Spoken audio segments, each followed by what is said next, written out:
안녕하세요. 언제나 열정적인 학교 수학 학원입니다.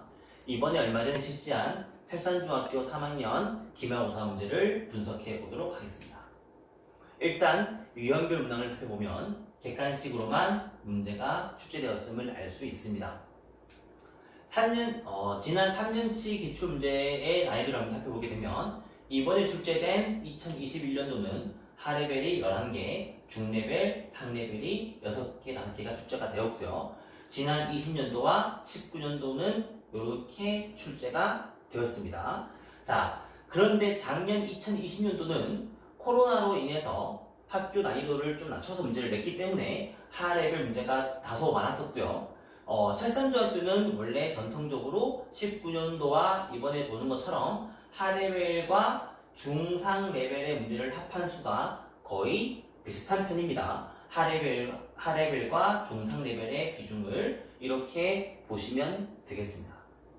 이번에도 레벨을 결정지을 수 있었던 킬링 문항을 살펴보게 되면 이번 문제에서 가장 어려운 문제는 바로 22번이었습니다. 22번은 2차 함수와 1차 함수를 이용한 활용 문제였습니다.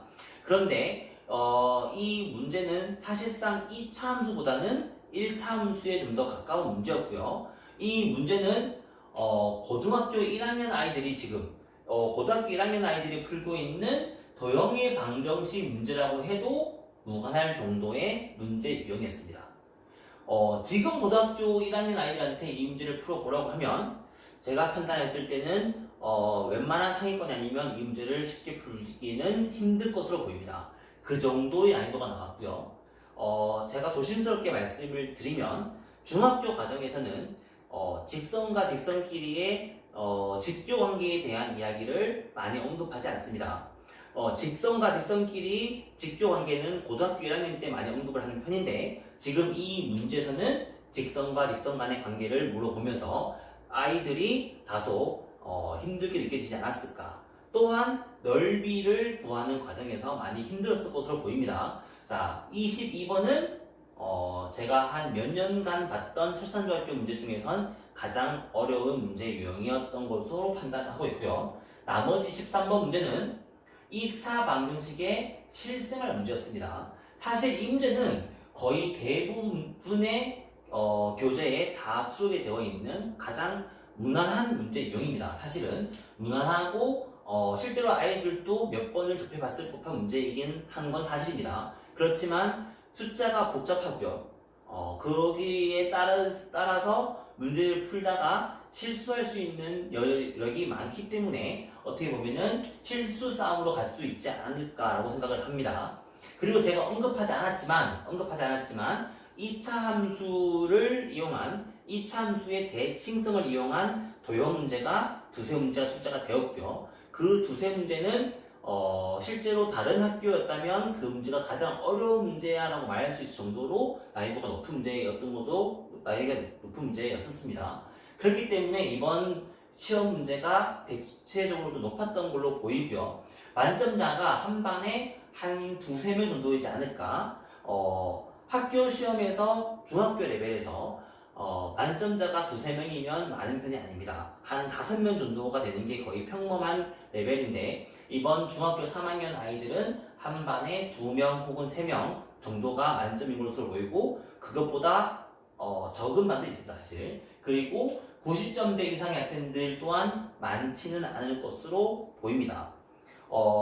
중학생들이기 때문에 많은 친구들이 고등부 선행 수업을 하고 있을 것으로 판단을 하고 있고 고등부 수학 상 공부를 여러 번 반복한 친구들이었다면 이 문제는 상당히 무난하다고 느낄 수도 있지만 그렇지 않은 친구들, 평소 심화 문제를 많이 접해보지 않은 친구들한테는 70점 이상을 기대하기는 힘들었을 것으로 보입니다.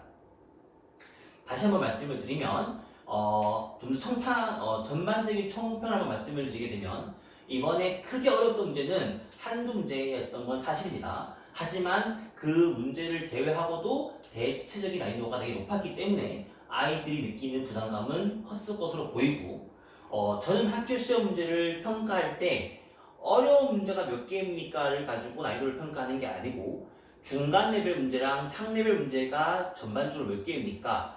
하 레벨과 중상 레벨의 비율이 몇 대 몇입니까를 가지고 비교하는 편입니다. 그런데 철산중학교에서는 이번에 중 레벨 문제 또한 쉽게 풀리는 문제가 사실 아니었기 때문에 아이들이 많이 어려웠을 것으로 판단이 되고, 그래서 역시 철산중학교구나라는 느낌이 들 정도의 난이도가 높았던 걸로 보입니다.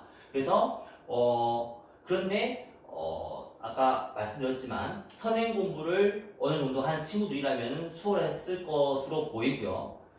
저희 하필 수학학원은 철산중학교 아이들 혹은 어떤 하안중학교든 가림중학교든 어떤 중학교 학생들이든 간에 광명에서 만점을 받으려고 공부를 하고 있지는 않습니다.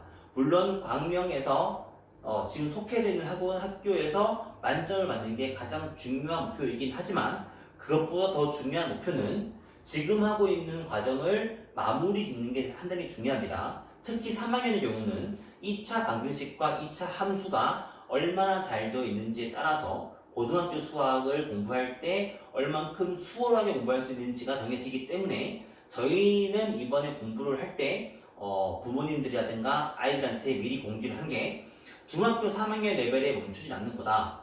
여기에서 고등학교 문제를 적당히 잘 가지고 와서 고등학교 문제를 복습하는 것 정도의 레벨로 공부를 시킬 거다라고 말씀을 드렸고, 실제로 그 정도의 트레이닝을 많이 했었던 걸로 보입니다. 아쉬운 점수를 받은 학생들도 분명히 있긴 있지만, 그래도 이번 기말고사를 통해서 많은 연습과 충분한 트레이닝이 되지 않았을까라고 생각을 합니다. 다가올 여름방학 및 2학기 공부를 말씀을 드리게 되면, 중학생들은 평소에 하고 있었던 선행을 꾸준하게 이어가는 게 가장 중요하죠. 중학교 3학년의 경우는 웬만하면 수학상, 수학하까지 공부를 했을 거라고 생각을 하고 있기 때문에, 이번 방학 때는 그 선행과는 별개로 반드시 문제풀이 수업을 병행하시기를 강하게 권해드립니다. 그렇기 때문에 고등학교 과정은 개념만 가지고 공부를 하는 것은 공부를 하지 않는 것과 똑같습니다. 개념서를 공부를 하게 되면 반드시 거기에 따른 문제서를 동시에 병행을 해야지만 충분히 연습이 되고 반복이 되기 때문에 아이들로 하게끔 많은 양의 문제를 풀게끔 많이 얘기를 하고 있을 거고요. 선행이 아무리 빠른 학생이라고 하더라도 학기가 시작되었을 때 2학기 수업을 시작하고 나서는 일정 부분의 수업을 할애해서 현 학기, 즉 3학년 2학기 심화 문제가 반드시 병행이 될 수 있게끔 준비를 할 거고, 저희 학원은 아이들 레벨에 맞게끔 A급 수학 혹은 최상위 수학 혹은 자이소리 같은 교재를 가지고 선행과는 별개로 현행 반복 심화 수업을 시킬 계획을 가지고 있습니다. 자, 이상으로 철산중학교 3학년 1학기 기출문제를 분석을 마칠 거고요. 이번 여름방학을 잘 준비해서 고등학교 가서도 자신감 있는 학생들이 되기를 바라보겠습니다.